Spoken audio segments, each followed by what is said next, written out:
Imagine a president who does not declare war on a foreign country, but on a contract signed in silence that sold away the veins of his nation. In the early hours of dawn, Captain Ibrahim Traoré stood before a map not dotted with armies and borders, but marked with blue lines of hidden pipelines. 10 million liters of drinking water were crossing the border every single day, not to feed his own citizens, not to help a neighbor in need, but to fuel foreign industries protected by mercenaries with no flag. If we lose our water, he told his commanders, we lose everything. Those words were not a metaphor. They were a fact. And soon they would ignite a movement that neither silence nor threats could stop. This is not a simple dispute over resources. It is the kind of paradox that has haunted Africa for centuries. How can a land rich in rivers and reservoirs watch its children drink dust while contracts signed in back rooms decide the fate of millions? How can sovereignty be spoken of if even the right to drink is leased away?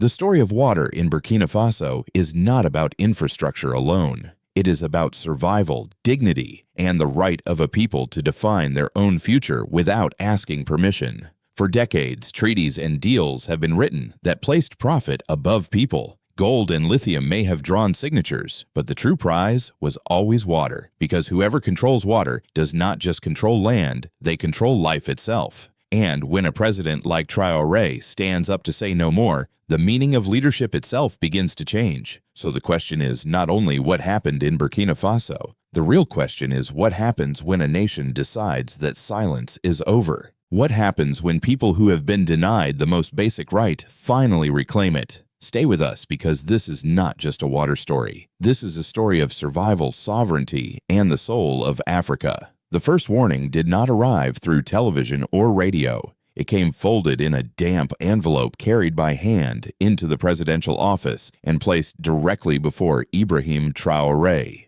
Inside was a single line written in bold, "Your water is no longer yours." Beneath it lay a thick dossier filled with satellite images, intercepted emails, and financial records. For long minutes, Traoré said nothing. His fingertips lingered on the photographs. Every frame told a story of betrayal. Armed convoys circling pumping stations, bulldozers laying pipes under cover of night, officials shaking hands beneath foreign flags. Something far more dangerous than theft was unfolding.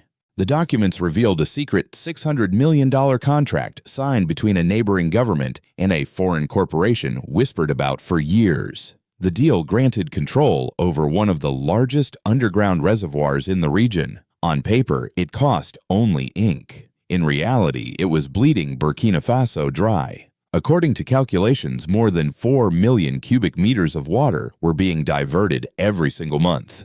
Enough to irrigate vast fields. Enough to supply entire provinces.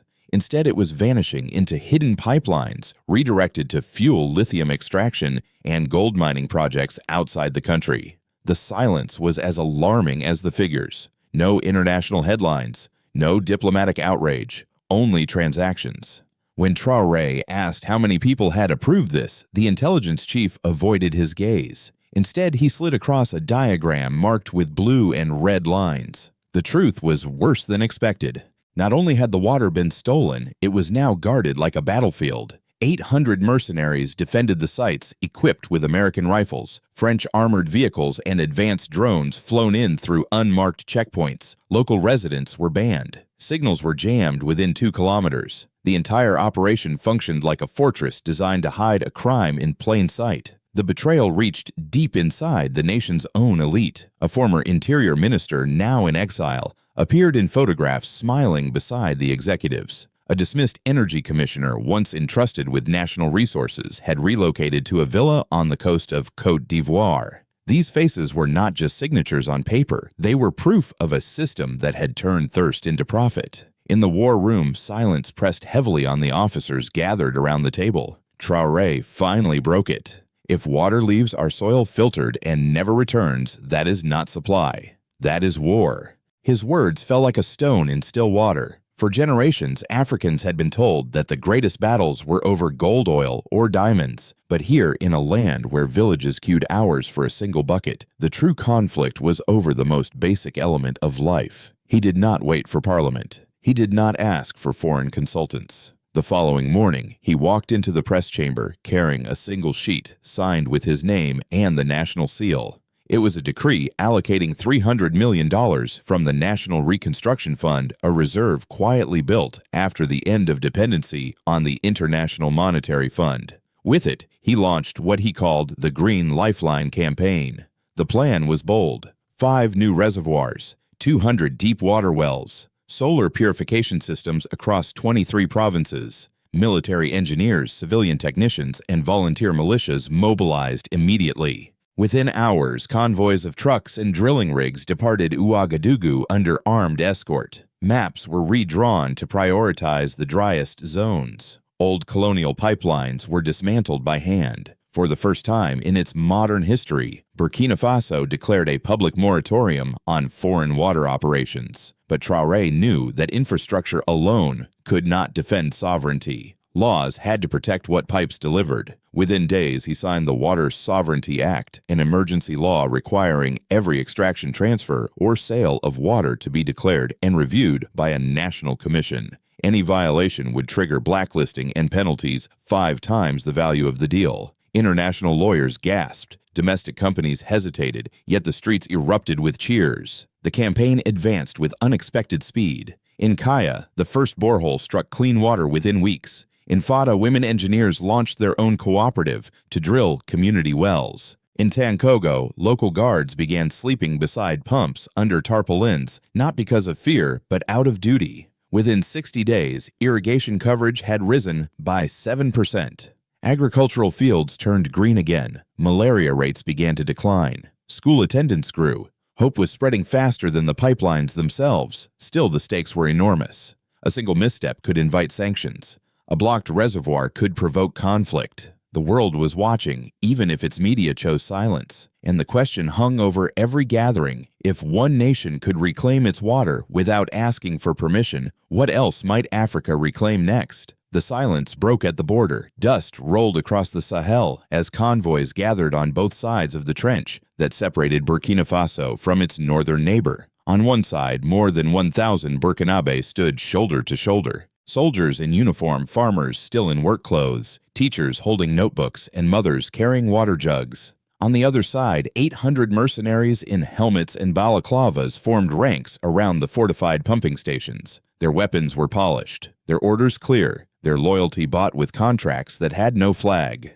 President Ibrahim Traoré did not arrive in a motorcade of ceremony. He came in boots and a bulletproof vest, a sealed case in his hand. Inside was the override key to the central water valve. Cameras followed every step as he crossed the barren ground, walking not behind his commanders, but beside them. "Do not fire unless fired upon," he told his men. Then turning to the villagers who had formed a human wall in front of the rifles, he said, "You have done more today than any army could." His voice carried not just to those present, but through radios and television feeds across Africa. The standoff stretched like a wire pulled tight. At 20 meters from the mercenary line, Traoré stopped. Behind him, the crowd waited in breathless silence. The technician at his side whispered that the biometric lock could not be bypassed electronically. The system was tied to foreign networks. The only option was manual override. "Then let us open it manually," Traoré replied. The engineer hesitated, warning that tampering could trigger a military response. Traoré looked back at the villagers. Some carried flags.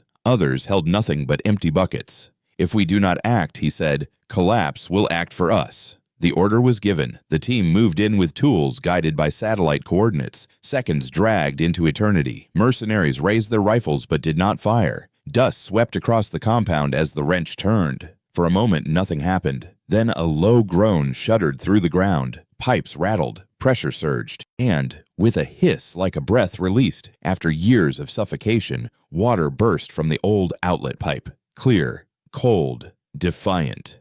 The reaction was immediate. Women screamed and lifted their children into the spray. Elders dropped to their knees in tears. One woman filled a cup and raised it above her head, as if lifting a flag. Farmers shouted prayers. Some sang.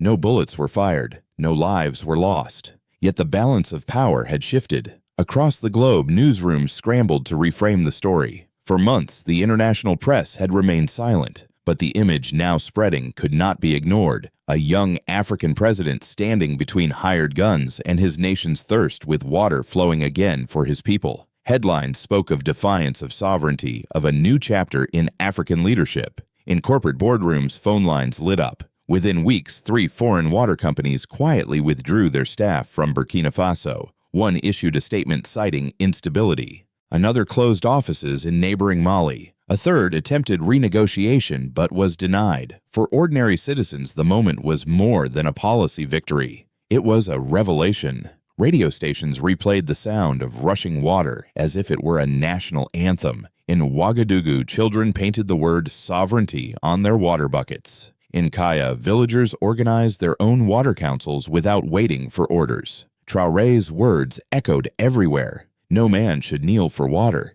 We rise together, or we die thirsty. The world reacted with caution. Western diplomats warned of violations of trade agreements. Economic analysts speculated about sanctions. Human rights groups quietly admitted that mercenaries had no legal basis to guard public water, yet none of these statements could erase what millions had witnessed live. A battle had been fought and won without bloodshed. Still, a question remained. Was this truly a victory or only the beginning of a longer war? Contracts could be rewritten. Pressures could mount. But one truth could not be undone. A president had stood at the front line with his people, and together they had reclaimed their most vital resource. So the debate now belonged not only to diplomats and corporations, but to ordinary viewers. Was this the first step toward a continent that would no longer beg for its lifelines, but seize them? Do you believe that a battle won without bullets is still a victory? Share your thoughts below. The morning after the water valve opened, life in Burkina Faso began to change in ways no decree could have fully predicted. In markets across Ouagadougou, the price of a liter of clean water dropped from 400 CFA to just 85. In villages that had once walked miles for a bucket, children now carried water home from new boreholes drilled under the Green Lifeline campaign. For the first time in years, grandmothers planted gardens without fear of drought cracking the soil. The victory at the border had not only restored water, it had restored dignity. The impact rippled quickly through daily life. Farmers who had left their fields during the dry years returned to plant again. Families displaced by thirst made their way back to ancestral lands carrying tools instead of despair. Within 3 months, national agricultural output had risen by 20%. Rice harvests doubled in the valleys. Tomato cooperatives in the southeast broke records. In some provinces, granaries filled beyond capacity, forcing officials to construct new silos. For the first time in decades, Burkina Faso was storing surplus instead of begging for emergency imports. The consequences reached beyond agriculture. Public health indicators shifted almost overnight. Clinics reported a 38% drop in diarrheal infections across the northern provinces. Infant hydration levels met World Health Organization standards for the first time since 2007. Schools noted increased attendance as children no longer spent hours fetching water. Community councils formed spontaneously, taking responsibility for managing wells and ensuring fair distribution. What began as a presidential order was evolving into a people's movement. Politically, the shockwaves were even stronger. Traoré's decree had not only defended sovereignty, but had also rewritten the balance of power in the region. The signing of the Sahel Water Treaty brought together 5 nations, Burkina Faso, Mali, Niger, Chad, and Guinea, into a sovereign fund valued at between $2.4 and $4 billion. Its mandate was clear: safeguard transboundary water sources, penalize unauthorized extraction, and develop equitable distribution systems across the Sahel. What foreign investors had dismissed as impossible now stood as a continental precedent. The international reaction was swift. In Western capitals, diplomats worried that the treaty resembled a new OPEC, not of oil, but of water. Corporate lobbyists warned of resource nationalism. Legal scholars debated whether Africa had just set the stage for a new model of collective sovereignty. Yet for villagers in Djibo or Bobo Dioulasso, the treaty was not theory. It was protection. For the first time, their thirst was defended by law, not by charity. Inside Burkina Faso, the political atmosphere transformed. Parliament, once cautious about Traoré's bold moves, now echoed with applause. Opposition figures unable to deny the visible benefits shifted their criticism to questions of sustainability. Could the fund last? What if neighbors withdrew? But Traoré's answer to Parliament was simple. If this fails, then it fails by our hands, not by theirs. That sentence struck deep with ordinary citizens who had long felt decisions were dictated by outsiders. Ownership, even of risk, was a form of freedom. The social fabric also shifted. In Fa, a women-led engineering team launched a cooperative that drilled and maintained boreholes. In Tonkago, community guards continued to watch over pumps, not out of fear of mercenaries, but from a sense of duty. In Kaya, children painted murals of rivers flowing into the horizon with the words, "Water is life," written in French and local dialects. The symbolism was clear. Water was no longer just a resource. It was a unifying cause. Yet with triumph came new uncertainties. Economists warned of potential sanctions if trade agreements were deemed violated. Some Western leaders hinted at aid reductions. Foreign investors delayed projects. In private conversations, regional elites whispered about pressure from international banks. The risks were real. But for many in Burkina Faso, the alternative was worse silence and thirst. This was the paradox the nation now embraced. By reclaiming its water, it had reclaimed a sense of collective destiny. But it had also invited confrontation with powerful interests abroad. The question became not whether the people could survive without foreign permission, but whether the world was ready to accept an Africa that refused to kneel. If this had happened in Ohio or Detroit, how would ordinary Americans have reacted? Would they accept that millions of liters of their drinking water were diverted daily to foreign profit? Comment: It's time if you believe every nation, no matter its size, deserves to control the water beneath its soil. When the images of water bursting from the old outlet pipe reached global screens, they collided with a history the West could not ignore. For decades, the world had grown accustomed to seeing Africa as a land of scarcity dependency and foreign aid. Yet here was Burkina Faso not pleading for relief, but seizing its own survival. To many in Washington and Brussels, it felt uncomfortably familiar. America had once faced oil embargoes and crises that reshaped its politics. Now Africa was confronting its own lifeline, not with negotiations alone, but with defiance. In corporate boardrooms, the fear was not only about water, it was about precedent. If Burkina Faso could reclaim its reservoirs, what would stop Mali from reclaiming its gold, Niger from reclaiming its uranium, or the Congo from reclaiming its cobalt? Analysts quietly called it the OPEC of water, a phrase that echoed uneasily across financial markets. Western leaders, while cautious in public statements, privately acknowledged that something fundamental had shifted. Media coverage revealed the tension. Some outlets framed Traoré as reckless, accusing him of risking sanctions and regional instability. Others portrayed him as a symbol of a rising Africa that refused to wait for permission. For many viewers in Europe and America, the debate was not about legality, but morality. If a people cannot control their own water, can they truly call themselves sovereign? Diplomatic circles grew restless. At the United Nations, quiet debates emerged about whether the Sahel Water Treaty violated existing trade agreements. Human rights organizations struggled to comment, torn between acknowledging the mercenaries' illegitimacy and warning about authoritarian overreach. Yet none of these arguments could erase the raw images of villagers cheering as water flowed again under their own skies. The impact reached beyond policy halls. In Nairobi, students marched with banners reading "Water is life." In Dhaka, graffiti artists sprayed Traoré's words across concrete dams. In Harlem, elders repeated them in community halls. Those who control water control life. And here, life is not for sale. The message traveled not as propaganda, but as memory. For Americans especially, those who had lived through the Cold War, oil crises, and financial collapses, the resonance was striking. They had seen how resource struggles could reshape nations. The question now was whether they could see Africa not as a recipient of solutions, but as a source of them. Could the world accept an Africa that defined sovereignty on its own terms? As Americans, you have witnessed the Cold War oil shocks and global recessions. Do you believe Africa is now writing a new chapter of world order? Share your reflections, because what is unfolding in Burkina Faso may one day shape the choices made far beyond its borders. From a secret contract hidden in the sand to a movement that spilled water back into the hands of ordinary people, Burkina Faso's journey has been nothing less than extraordinary. What began with a single envelope bearing the words, "Your water is no longer yours," ended with children dancing barefoot around a village tap as water poured freely for the first time in years.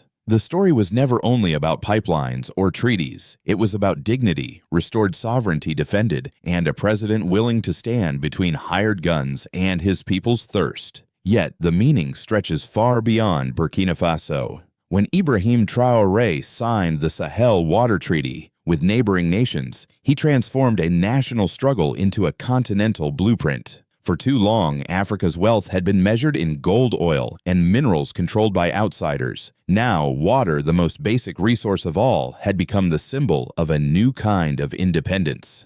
If water could be protected, what else could be reclaimed? Minerals data. Even the power to write history without foreign approval. The lesson is simple but profound. We do not choose where we are born, but we can choose whether to remain silent when our survival is sold away. Those who control water control life. If Africa forgets this truth, the siphons will return in silence, draining futures drop by drop. But if it remembers, then perhaps the wells of tomorrow will not be guarded by mercenaries, but by communities that know their worth. This moment forces reflection. What does it mean for you, wherever you are watching from? What will your grandchildren remember about this era? Will they inherit a world where life itself can be contracted away, or a world where people refuse to bow even for water? If you believe Africa must never again be silenced by thirst, say it aloud in the comments. Write your conviction not for algorithms but for memory. Share this story so that silence does not win again. Subscribe not for numbers, but because truth deserves a voice louder than contracts and stronger than guns. And let us end with a truth that belongs not only to Burkina Faso, but to the human story itself. Those who control water control life. But here, life is not for sale. Africa will no longer ask, it will define.